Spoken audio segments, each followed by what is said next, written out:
full bulletin of news at the top of the hour. Now, though, on BBC News, it's time for Dateline London with Gavin Esther.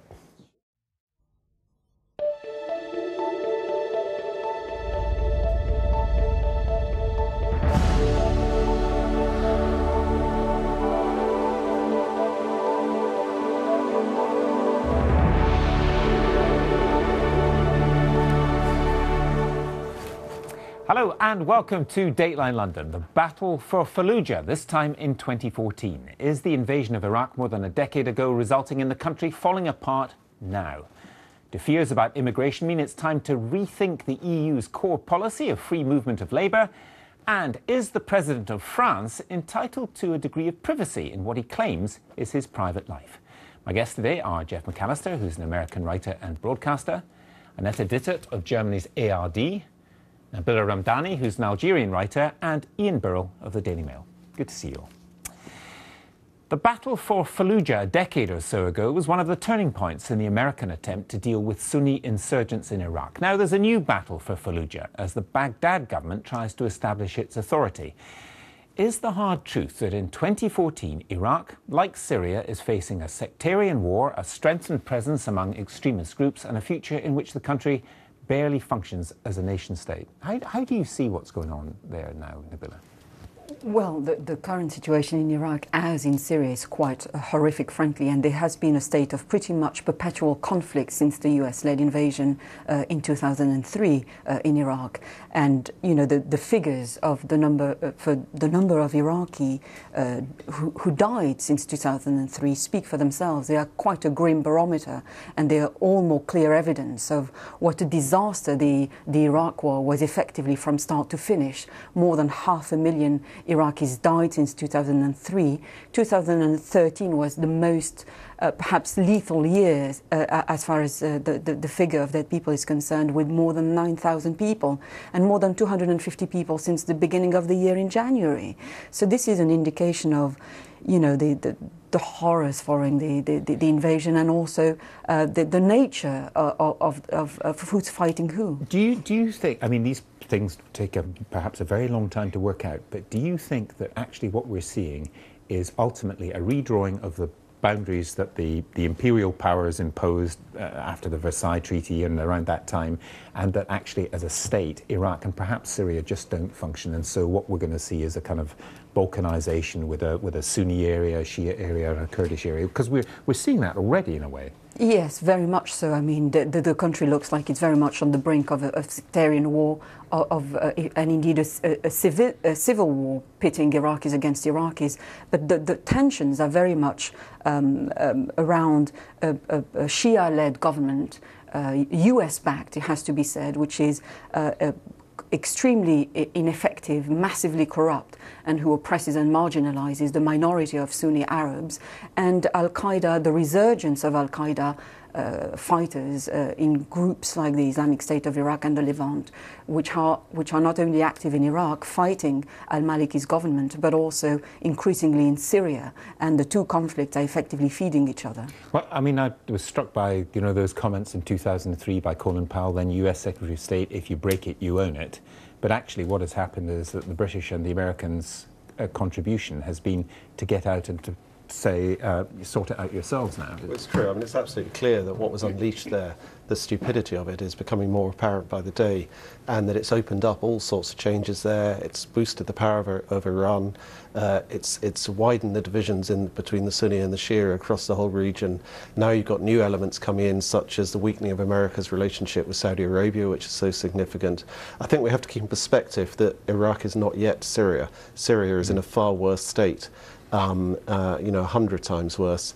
And there's politics behind this, crude politics of a central government trying to impose its will on a regional entities that don't want to be controlled by the central government, particularly in this area. But it is, of course, the same thing we're seeing across the whole region, which is the unleashing of these forces of sectarianism. And it just shows really the stupidity of the invasion, but also the weakness of the West, of the UN and everyone else to be engaged. What you now have are various proxy wars going on across the whole region.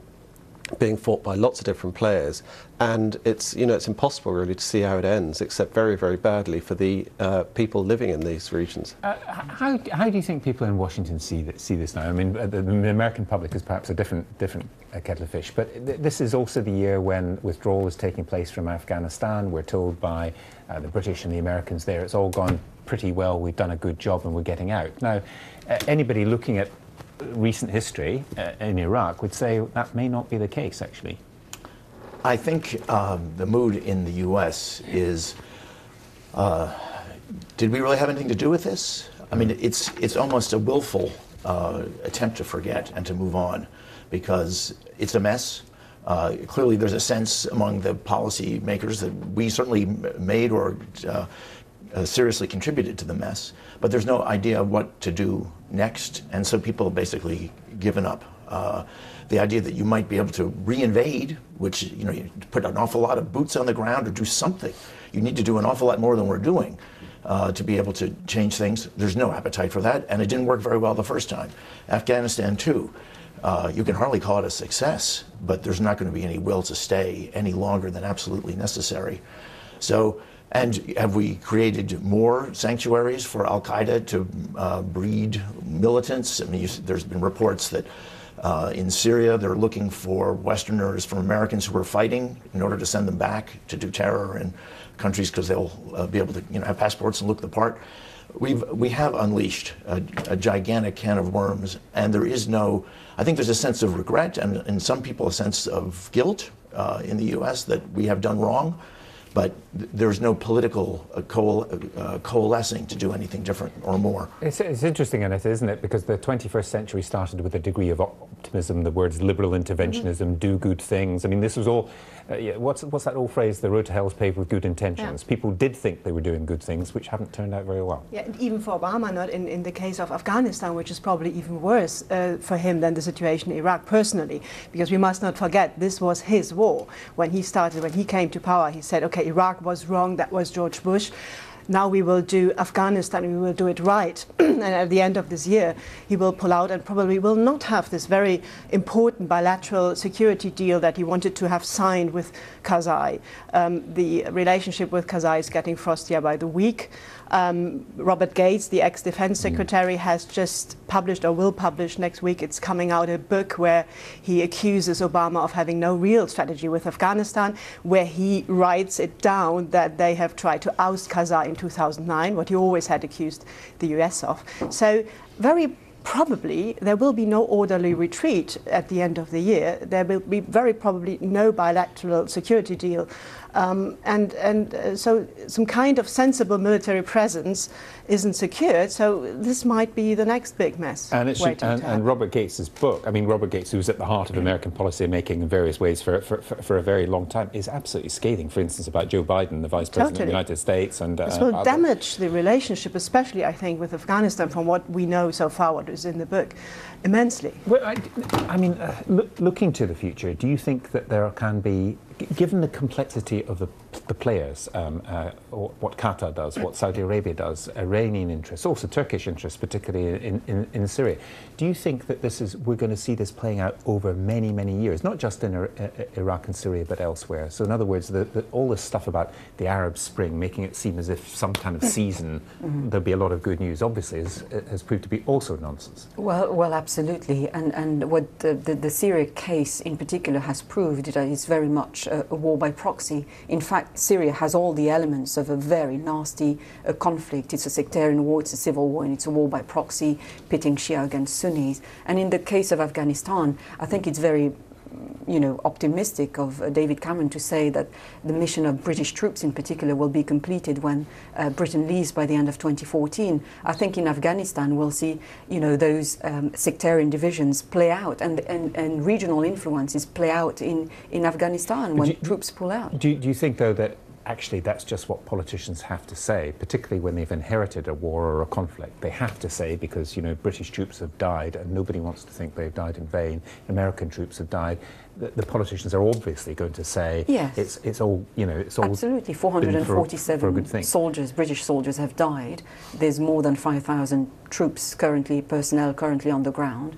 Britain has spent more than $30 billion, and 12 years on, you know, people are seeing through that. However, 12 years on, the country is still not stabilised. Corruption is still rife, and who is the army going to answer to? And just a final brief point. Do you think that means? I mean, certainly we've seen it in the United States. It's also true in Britain, perhaps, with the vote about Syria. There really is a reluctance to get involved abroad, which the politicians understand because they hear it from their constituents. I think it's been very damaging because actually there was a noble aim behind liberal interventionism and behind the right to protect, which came out of the Rwanda genocide and the failure to intervene there.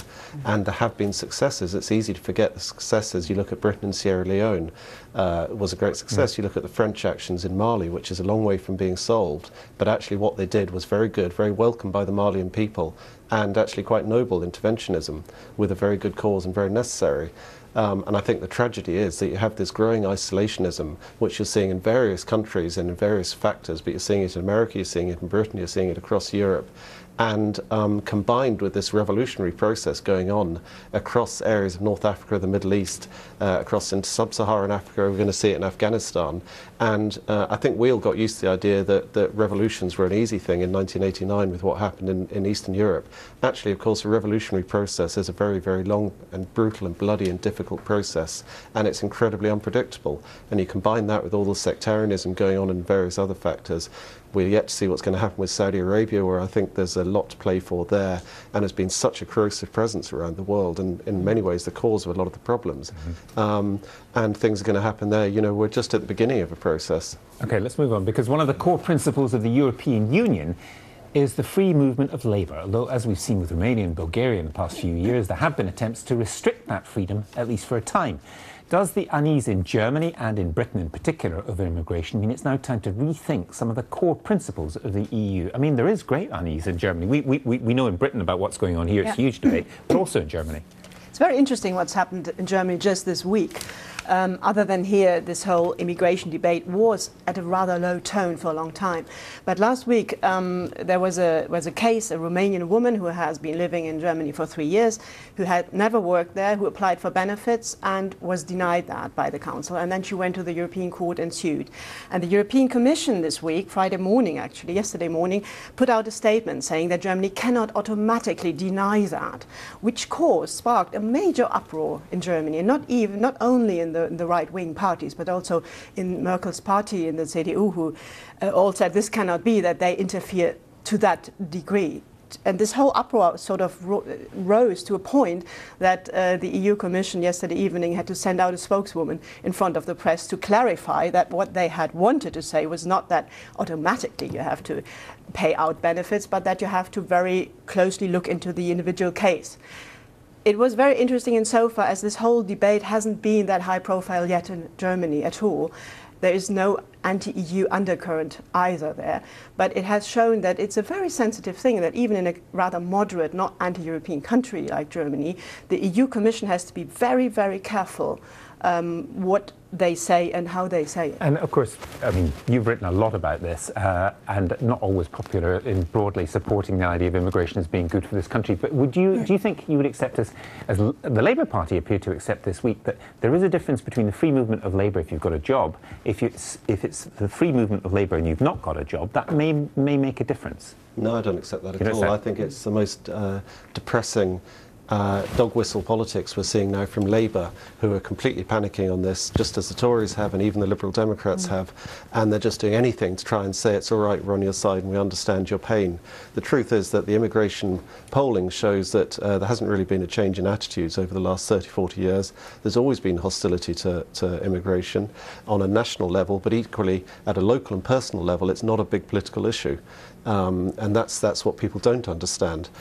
So we have got that factor, and things haven't changed. Just so I understand that, are you saying that people think it's an issue for the country, but if you ask them, is it an issue for you personally, they say no? Exactly. 70-80% of people say it's one of the most important issues for us as a country. But when you drill down on that polling and say, is it important for you personally? No, they're more interested in the cost of living, they're more interested in jobs, they're more interested in housing, they're more interested in education, they're more interested in health. And plus the whole debate here, the benefits debate before Christmas, I mean, that was a phantom debate. I mean, all the new regulations or laws that Cameron so boldly presented, they are totally in accordance with existing EU regulations right now. In Germany, you don't have any access to benefits for the first 3 months. So that was nothing revolutionary he was suggesting there. But it's never about the policy, it's always about the signal. It's politics. Exactly. People basically, UKIP is basically running the debate, and everyone is trying to out UKIP, which is totally futile. Yes. And of course, what they should be doing is standing firm and saying, what they should be saying is we need decent border controls, which we don't have. Everyone ignores that. We're going to be tough on illegal immigration, which people ignore, and we'll be more understandable and recognise that there is a role for people coming in here, because actually they're hitting people like students who are very popular and good for the economy, because they're the only people they can attack. It's the whole thing is ludicrous. Jeff? Well, EU immigration was up 9% this last year, and politics are that you need to reduce the numbers somehow. That's just the difficulty. So they've kept out Asians and Americans, who are down 40,000 this last year. Colleges of further education, 30% drop in students. It is just scrambling around. And the positive case for immigration is really seldom made by the politicians. If you look at the statistics, if you look at the polls, say, in the last 10 years, they've contributed a net 23 billion pounds to the exchequer. It is estimated, all these statistics are hard, whereas British citizens have taken out 604 billion pounds because they take more benefits than the Poles. The Poles are actually contributing more taxes than they are taking out in benefits. And again, people come here to work, and they're relatively good citizens. But there are pockets, of course, where the services may get overloaded in certain cities. Of course, that's possible. But it is the kind of rivers of blood speech still. There's also such an arrogance, because of course there's 5 million Britons living abroad, and we never hear anyone say, but we don't think Britons have a right to go and work in South Africa or Singapore. But there's also, it's always the other way around. As someone who's from an immigrant background pointed out to me also, when you were talking about the services which are used by immigrants, if you took every immigrant person out of providing those services, you wouldn't have many of the services anyway. You wouldn't have London Transport wouldn't work. Or a health service. Or the health service. Exactly. I think it's if we are to reconsider the core principles of the European Union, it's all a bit too late, really. And surely one of no, I don't think so. That's what you say. It doesn't seem to be the case anyway. One of the whole points of the trading bloc was to allow freedom of movement across borders, and this applies as much to workers as it does to goods and indeed individuals. So this idea that you can have a sort of Euro a la carte menu is quite absurd, and have countries cherry picking what they like and blocking what they don't. It doesn't work like that. That's not the point of the European project. And say if you are going to accept a highly motivated architect, for example, from Berlin, say, you also have to accept underqualified people from the poorer villages of Romania and Bulgaria, because this is what the European Union was designed for. Yeah. I mean, I've actually got huge concerns over many aspects of the European Union. I think it's an incredibly wasteful organisation. I think some of the drift towards federalism just won't work. We see all the problems of the euro and the relationships between the north and south. But actually, one of the few good things about the European Union is the fact that it is about trying to have fair trade and free movement of labour. And it would be crazy if we threw out the only good thing it's doing and kept all the bad stuff.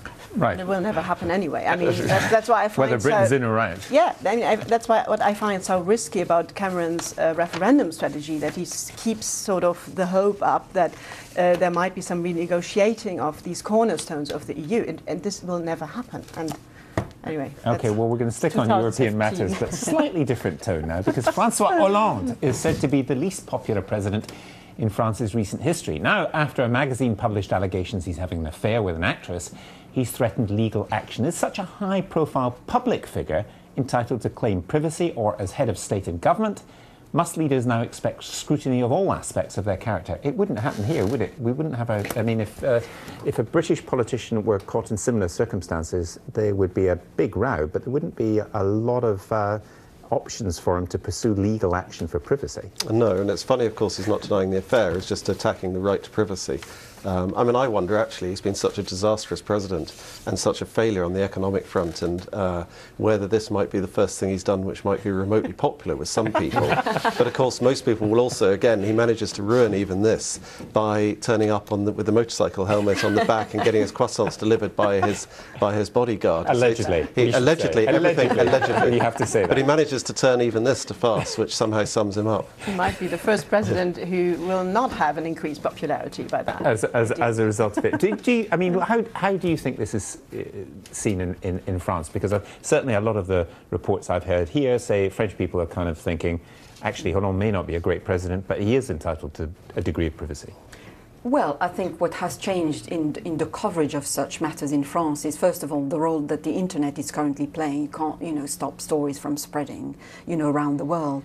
Second of all, I think the media in France are less reverential, and they're increasingly, drawing the justifiable links between, private life of somebody, of a head of state, and indeed his public life. So he's very much somebody who is accountable and who can't really claim the right to have a private life, and certainly not using state money to carry out such a deceit and put his own security at risk. These are the discussions that the French are having at the moment. But do you think, I mean, he has never, whatever you think of his politics, he's never held himself up as some kind of moral role model. He's never gone on about, how marriage is wonderful. He's not. Exactly. So he's not. He can't be accused of hypocrisy, can he? Because this is not an area where he has shown any interest in discussing matters publicly. No, but I think that a crucial element in all this is the position of France's First Lady. She has an unofficial status, but she's still entitled to, hundreds of thousands of pounds are spent on her 5 civil servant staff, and that's without considering luxurious accommodation, transport, and and her own bodyguards. And there was actually a legal case against her last year, for, a complaint put against her for effectively stealing taxpayers' money because of her unofficial status in France. No. So this is... Francois Hollande is notoriously known for having an indecisive mind, but he will have to sort it out, because I don't think... decide something about his private life, I don't think the French will accept that he'll have 2 girlfriends. And it may not just be the French who will accept that. Crucially, who is he going to take to see the Pope at the end of the month? The problems of office. Well, we know what happened to Bill Clinton, don't we? Yeah, I covered Monica Lewinsky, and I have a certain sympathy that the leaders should have private lives. But in this case, he is the president of the republic. It does reveal something about his character. It is untoward. If the French want to forgive him, I think they're entitled to, but I think they should know. And I don't think the idea that you can somehow cast a pall of privacy when you are the president of a country over your somewhat disorganized private life, which has been a serial kind of interesting story for him. I think he just has to have it out. And it must be said also that France is currently in economic turmoil with, unemployment rising, the cost of living and taxes, being sky high.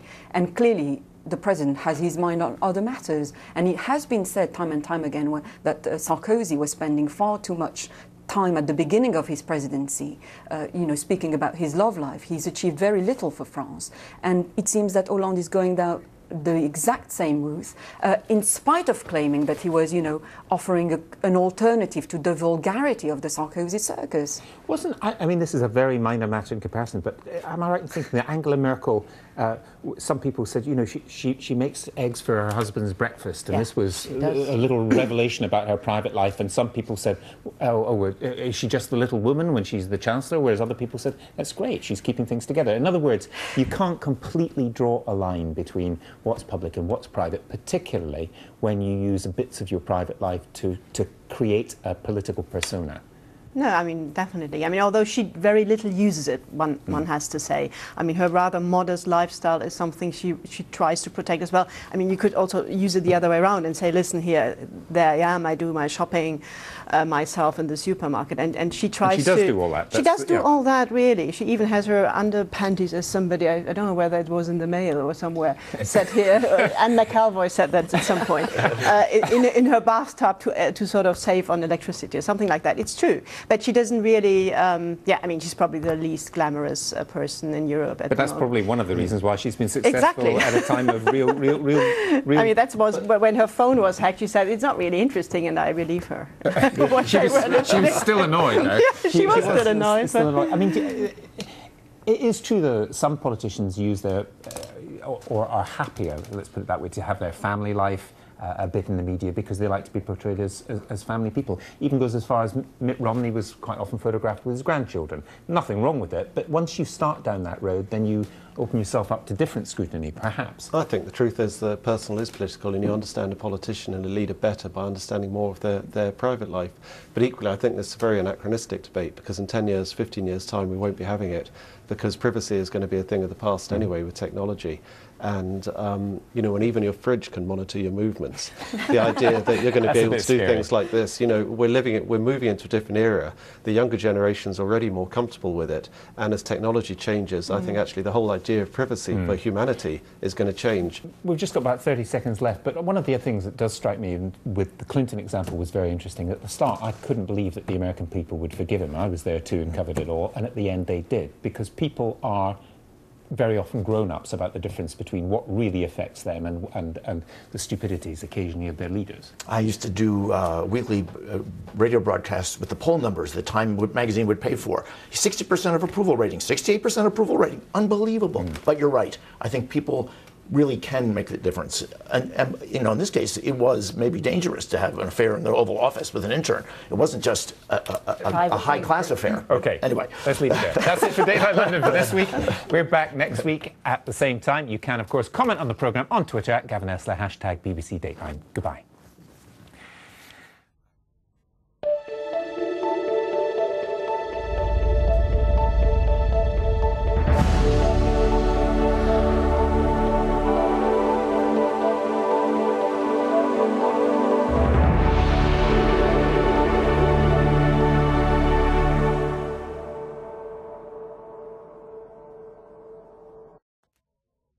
Hello there, pretty decent weekend coming up all in all. I think across the country we should see plenty of sunshine. The best of it though, certainly Saturday with regards to sunshine and light winds. It will be cold though Saturday night with a widespread frost and also some dense fog patches. And then Sunday we start to see wind and rain gradually pushing into western areas through the day. So the reason for the fine settled weather Saturday is this ridge of high pressure, which will settle itself quite nicely across the country. So any showers should fizzle out and become confined only to the far northwest of Scotland. Some of the showers quite heavy with some snow falling over the Pennines across northwest England, eventually clearing away. And the shower activity really becoming confined to this northwest corner of Scotland, with much of the country having a glorious fine afternoon with plenty of sunshine. So some of the showers will be quite heavy across northwest corner of Scotland, some snow falling over the Highlands. I think for much of southern eastern Scotland and also for Northern Ireland, an improvement through the day with plenty of sunshine around, and certainly improvement for northwest England with the showers fizzling out much of England and Wales. Fine, dry, sunny with light winds, pretty glorious actually, near unbroken sunshine in places, and temperatures around average for the time of year, between 6 to 9 Celsius. But under clear skies and with light winds as we head into this evening and overnight, temperatures fall away quickly, so a widespread frost developing, and we'll start to see some fog patches reforming too, some dense ones through central and eastern England. Change on the way across western areas, the temperature slowly recovering and the fog lifting as winds begin to pick up. And the reason for the winds picking up is another area of low pressure, which will very slowly edge its way eastwards through the course of Sunday. High pressure still dominating across much of the UK will slowly give up its hold on the country. So slowly that rain will move in from the west. To start with though, for much of Scotland and central and east England, it's a bright note with some frost around, some fog. The fog will lift, but we'll start to see cloud increasing from the west, although staying dry across many eastern areas before the rain begins to push into western areas. Some heavy bursts on this too, feeling quite raw across the west because of the wind. On Monday, we lose that area of strong wind and rain. It moves into the North Sea. Some sunshine to follow on behind, but also some showers, these pushing up from the southwest that will be quite frequent in the west, falling wintry over the higher ground. Into Tuesday, similar picture, staying on the cool side with a mixture of sunshine and showers.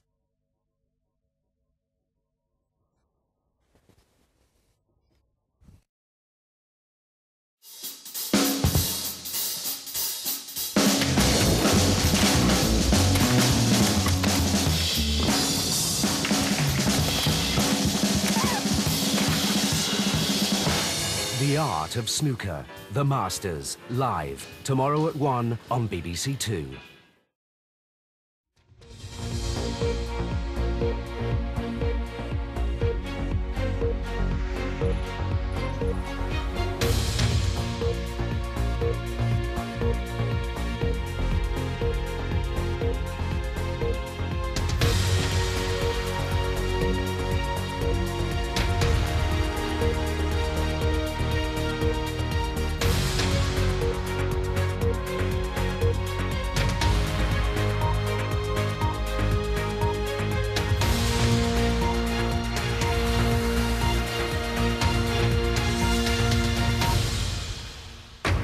This is BBC News. I'm Tim Wilson.